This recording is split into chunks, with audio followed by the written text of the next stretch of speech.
त्यांना घ्यायचंच नाही समजलं घ्यायचं ते काय म्हणते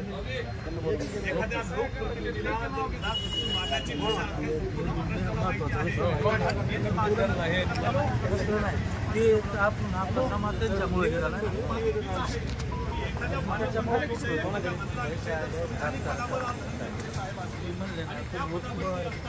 निवेदन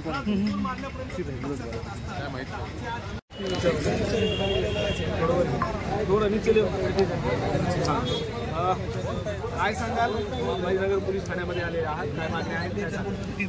आम्ही आमच्या नेत्यावर जी यांनी बिनबुडाचे आरोप केले विनाकारण त्यांचा संबंध नसताना त्यांची नावं घेऊन ज्यांनी काही कारवाई केली त्यांच्यावर कारवाई होऊ द्या ना. ज्यांनी काय तिकडे त्यांच्यावर केस झाली त्यांच्यावर कारवाई करा. पण ज्यांचा संबंध नसताना मुंडे साहेबावर किंवा त्या पंकजाताईवर विनाकारण आरोप करून त्यांना बदनाम करण्याचा जी कार्यक्रम यांनी चालवला आहे जाणून बुजून आणि एकच जात टार्गेट केली हो डायरेक्ट सुरेश दसमनला हे दोन नेते आणि ते सोडता इतर समाज अशी घोषणा जाहीर सभेत सुरेश दस करतो. सुरेश दसनी शपथ घेतली नाही का की मी सगळ्या समाजाला बरोबर घेऊन हे करीन म्हणून आमदार असताना शपथ घेतली ना सुरेश दसनी आणि सुरेश दसच्या आमदार घेतलेल्या शपथेचा बी भंग केला सुरेश दसने. सुरेश दसवर बी अनेक कुणी आहेत. सुरेश दसवर काल हे केलं सुरेश दसने एका पार्टीच्या मुलाचा खून केला. सुरेश दसवर का कारवाई होत नाही त्याच्या बायकोचं नाव घेतलंय त्याच्यात क्लिप टाकली काल त्या लटपटे नावाच्या माणसाने. सुरेश दसला सुरेश दसच्या बायकोला अटक करा तो ऍक्च्युअली गुन्हेगार आहे. धनंजय मुंडे आणि पंकजताई तरी नाहीत त्याच्यात.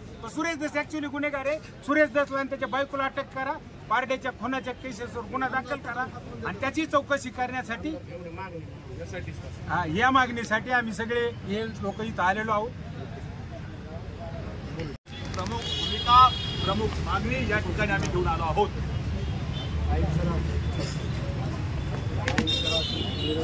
या ठिकाणी शासन आणि प्रशासन कायदा सुव्यवस्था आहे हा देश चालतो भारतीय संविधानावरती. ज्याप्रमाणे त्यांना अधिकार आहेत त्याप्रमाणे आम्हाला देखील अधिकार आहेत. आज समाजाच्या जर तुम्ही बघायला विचार केला तर संपूर्ण समाज हा भयभीत झाला आहे. जातीमध्ये आज विष करायचं काम ज्या काही लोकांनी केलं तर त्या लोकांवरती झोपडपट्टी कायद्याअंतर्गत त्यांच्यावरती गुन्हे दाखल करावेत. दोन समाजामध्ये ज्याप्रमाणे विष करायचं काम केलं जातीय दंगली घडवण्याचं काम केलं त्या लोकांवरती तात्काळ गुन्हे दाखल करावेत.